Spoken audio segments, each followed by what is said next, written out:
So this is a pictorial form of Srila Madhvacharya. So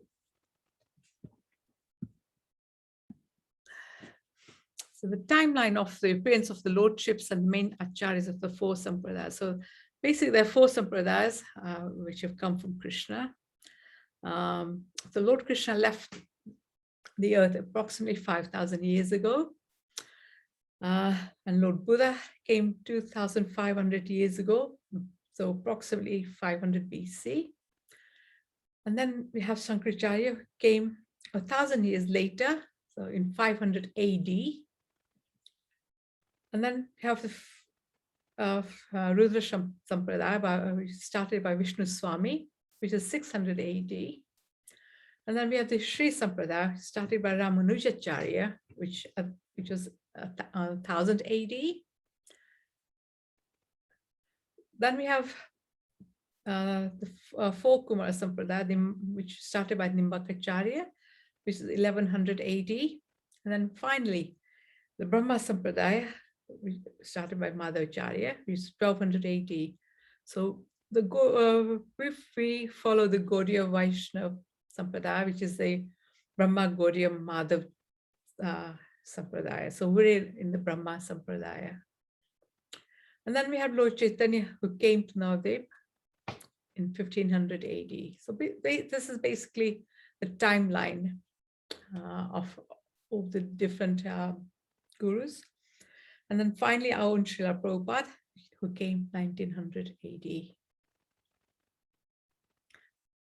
So the comparison of the four sampradayas. So we've looked at the main acharyas. And then the worshipful deities of the Rudra Sampradaya, so they worship Krishna and Nrsimha. Four Kumaras, they just worship Krishna. The Sri Sampradaya, they worship Vishnu and Rama. And the Brahma Sampradaya just worship Vishnu. But the Gaudiya Sampradaya worship Krishna or Radha Krishna. And the philosophy of all the Sampradayas, so the Rudra Sampradaya, we have monism, which is Suddha Advaita. Four Kumaras is monism and dualism, Dvaita Dvaita. The Sri Sampradaya is just specific monism, Vishishta Advaita. The Brahma Sampradaya is purified dualism, Dvaita. And the Gaudiya Sampradaya, started by Lord Chaitanya, is Achintya Beda Beda Tattva. And the different moods of the devotees who worship the deities in all the sampradayas. So Rudra, it's mainly parental, friend, and conjugal. Four Kumaras is parental, friend, and conjugal. Sri Sampradaya is servant and parent. In the Brahma, it's always servant. But in the Gaudiya, we have all the 5 different rasas, which is neutral, servant, friend, parental, and conjugal.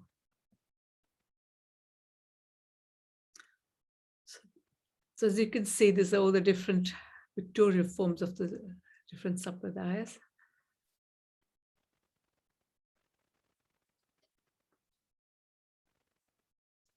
So as I mentioned earlier, all the 4 sampradayas start from Lord Krishna. So you have the Brahma Sampradaya, the Sri Sampradaya, Rudra, and Kumar. So Brahma Sampradaya, the first first person who started this was Lord Brahma, who passed it to Narad Muni and all the way to Madhvacharya. And the Sri Sampradaya starts from Lakshmi Devi and passed on to Ramanujacharya. The Rudra started by Lord Shiva, passed to Vishnu Swami. And the Kumara Sampradayas are the 4 Kumaras passed on to Madhvacharya. And then from Madhvacharya, as you can see, passed on to Lord Chaitanya, Bhaktivinoda Thakur, Bhakti Siddhanta, and our own Srila Prabhupada.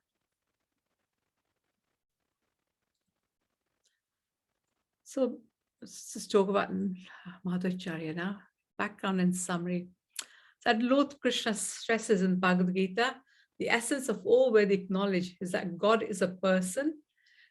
So he states, by all the Vedas, I am to be known. However, the spread of the Buddhist doctrine in 500 BC of ultimate voidness eclipsed this knowledge for a time. So just before Lord Buddha came, all the Brahmin class actually were misusing the Vedas. So Lord Buddha had to come and stop people using the Vedas, and he propagated voidism at that time to stop the misuse of the Vedas. Then we have Shankaracharya, who came on 788 to 820 AD. So he stopped Buddhism and he drove it out of Bharat. But however, instead of saying all is nothing, he said all is one. So basically, he propagated impersonalism or Mayavad philosophy. In other words, he upheld an all-pervasive spiritual reality, but said it was ultimately impersonal. And Madhvacharya and the other Krishna-conscious spiritual masters like Ramanuja soundly defeated this impersonalist view and re-established that the absolute truth is Krishna, the supreme personality of Godhead. So Madhvacharya appeared with a mission to fight and defeat Shankaracharya's Mayavad, or impersonal philosophy. After Shankaracharya, who previously toured Bharat spreading impersonalism, Madhvacharya also traveled the length and breadth of Bharat, preaching personal theism and devotion to Lord Vishnu. Madhvacharya was born in 1239 AD and he left this planet in 1319. He appeared as Vasudev in a village called Pajaka Kshetra near Udupi in Karnataka in South Bharat in a Shivali Brahmin dynasty as the son of Madhyageha Bhatt. So his main mutt is also in Udupi, which is still flourishing to date. When he was only 5, he received spiritual initiation. And when he was 12, he accepted sannyas, the most renounced order of spiritual life. So you can see how elevated he was to have accepted sannyas at such an early age. At that tender age, Madhvacharya gave up all family ties to travel the length and breadth of Bharat in the quest of spiritual knowledge. He is considered an incarnation of Vayu, the wind god. And we further told that whenever Madhvacharya's mother was feeling anxious, he would come before her in one jump from wherever he happened to be playing, just like Hanuman would do that. So that's why it's thought to be an incarnation of Vayu, because Hanuman is the son of Vayu. Even as a young boy, Madhvacharya was renowned as a scholar. It is said that his father piled up many debts, and then that to pay them off, Madhvacharya converted tamarind seeds into coins. My mother also goes by the name Purna Prajan and Ananda Tirtha.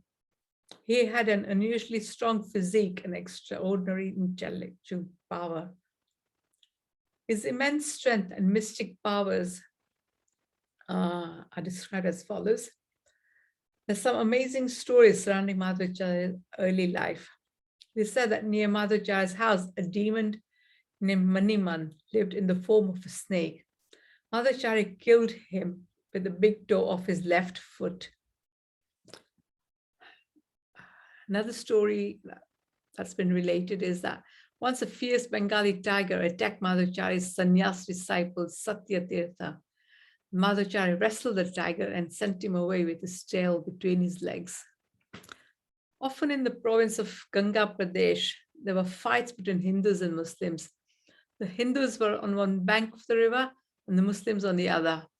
Due to the community tension, no boat was available for crossing the river. The Muslim soldiers were always stopping passengers on the other side, but Madhvacharya did not care for the soldiers. He crossed the river anyway, and when he met the soldiers on the other side, he was brought before the king. The Muslim king was so pleased with him that he wanted to give him a kingdom and some money, but Madhvacharya refused.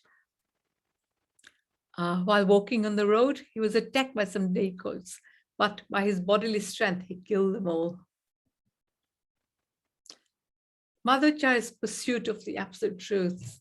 So Madhvacharya wrote 3 important treatises on the Vedanta Sutra, the Bhagavad Gita and the Upanishads. So his theology is called Suddha Dvaita, pure dualism.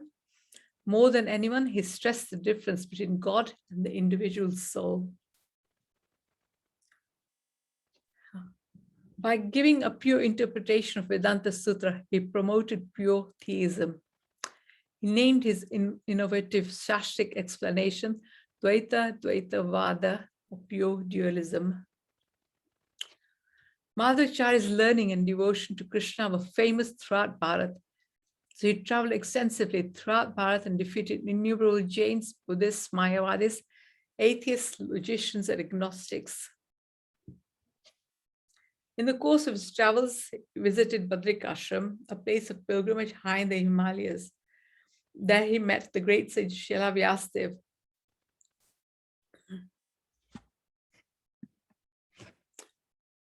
Lord Krishna's literary incarnation and the author of the Vedic literatures. By studying under Srila Vyasadeva, Madhvacharya grew even greater in his scholarship. Vyasadeva gave him a Shaligram Shila called Astamurti, approved his Bhagavad Gita commentary, and blessed Madhvacharya with deeper realizations of the Shastras. This is just a pictorial form of Vyasadeva and Madhvacharya. Srila Vyasadeva blessing Madhvacharya.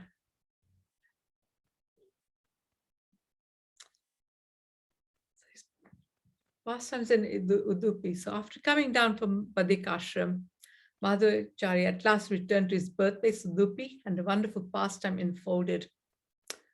Once a ship, while approaching the shore near Udupi, faced a great storm and was in imminent danger. Madhvacharya was standing on the seashore and directed the ship by waving his cloth. The ship was saved, and the captain prostrated himself before the Acharya, thanking him for what he believed was a miracle. So he requested Madhvacharya to take something as a gift. Madhvacharya, by his inner vision, saw lying in the ship a heavy lump of gopi chandan, which is what we use for tilak, and he asked for that as a gift. Surprised at this seemingly trivial request, the captain obliged. Madhvacharya put his hand inside the lump of clay and brought forth a murti of Balkrishna. Krishna is a childhood form. And the deity was so heavy that the very fact that Madhvacharya could carry it all by himself was astounding. But more amazing was the information he revealed on the deity.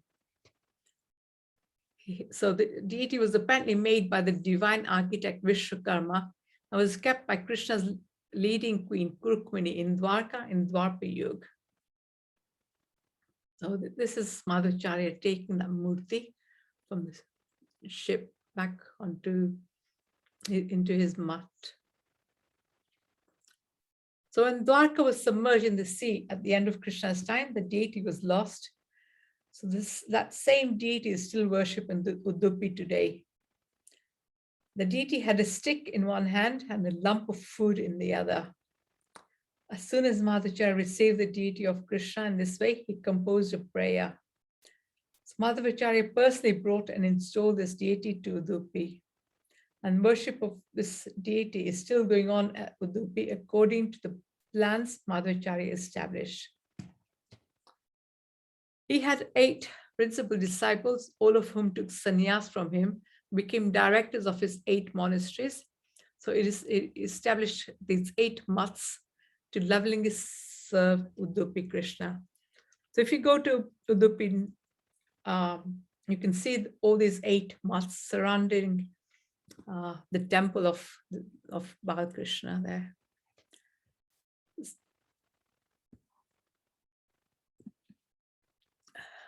The sannyasi leaders of each math worship the Krishna deity with a rigorous regimen of ceremonial ritual, punctuality, and impeccable personal conduct. Every Ekadashi, they observe Nirjal Vrat, which is total fast of all food and water. So this is the deity as it's sitting in the temple in Udupi at the moment.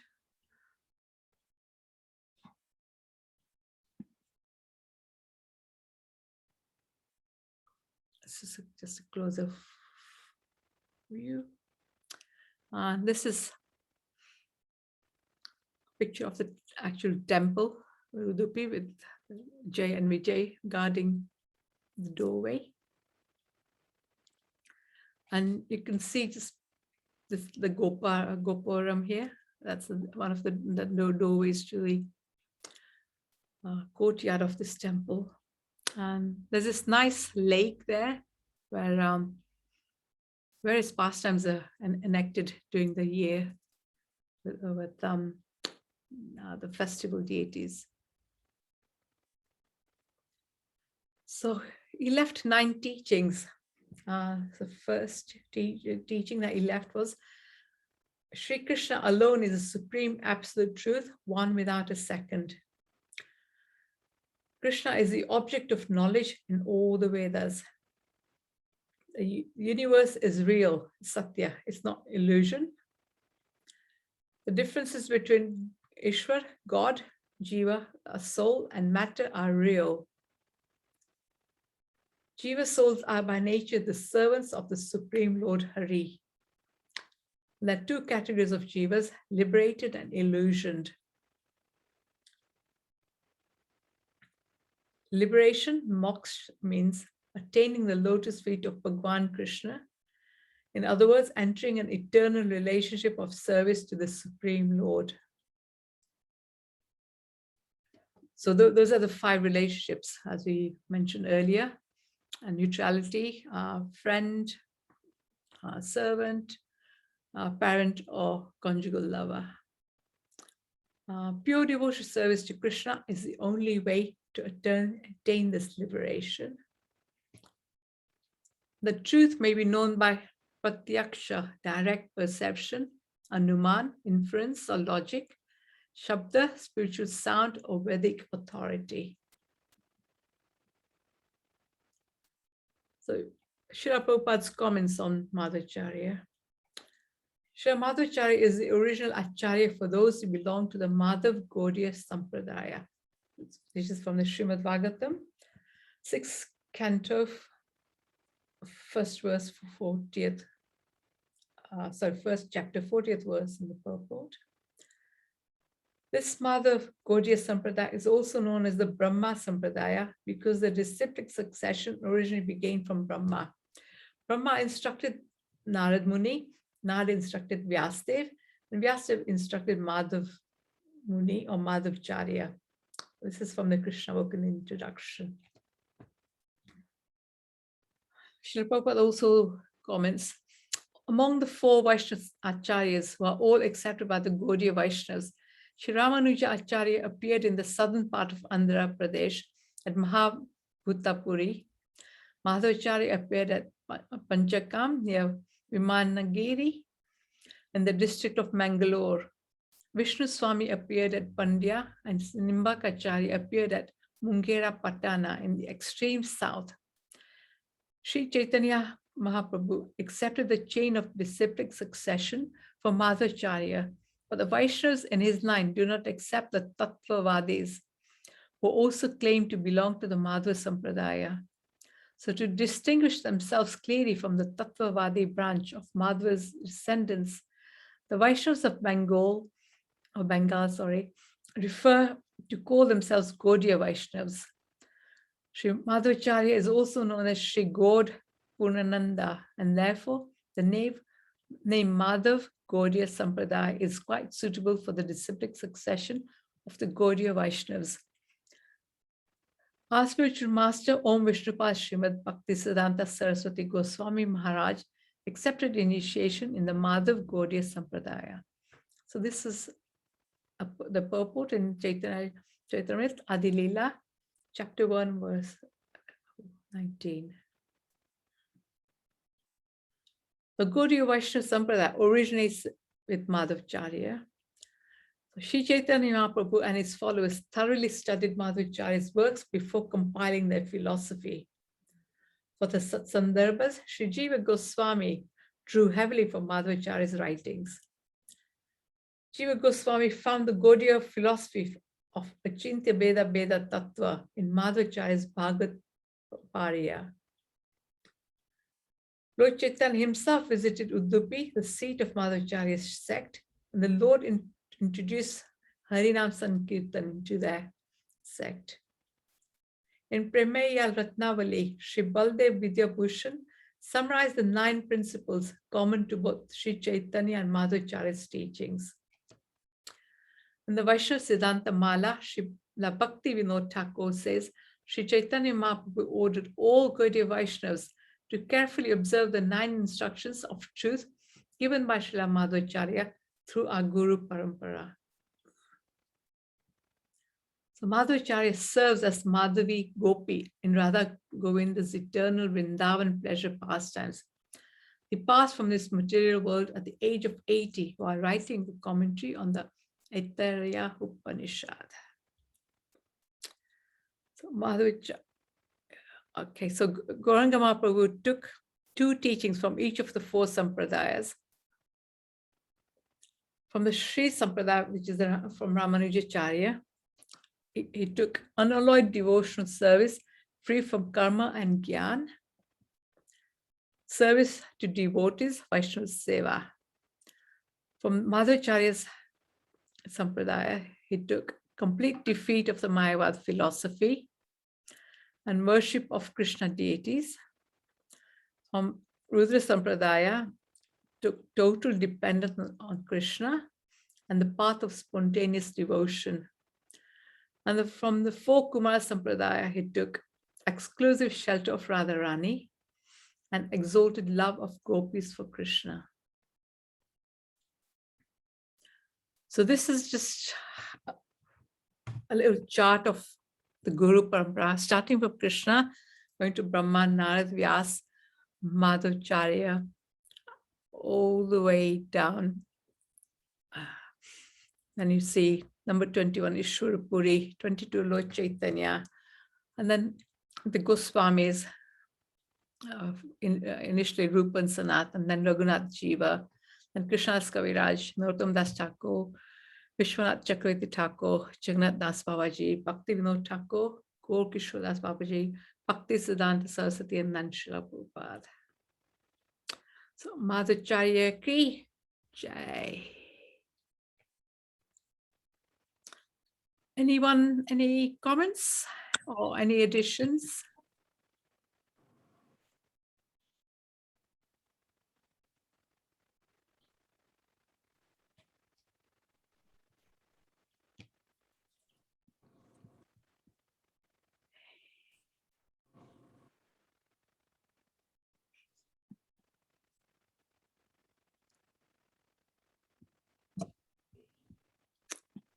Okay, so Madhvacharya ki Jai.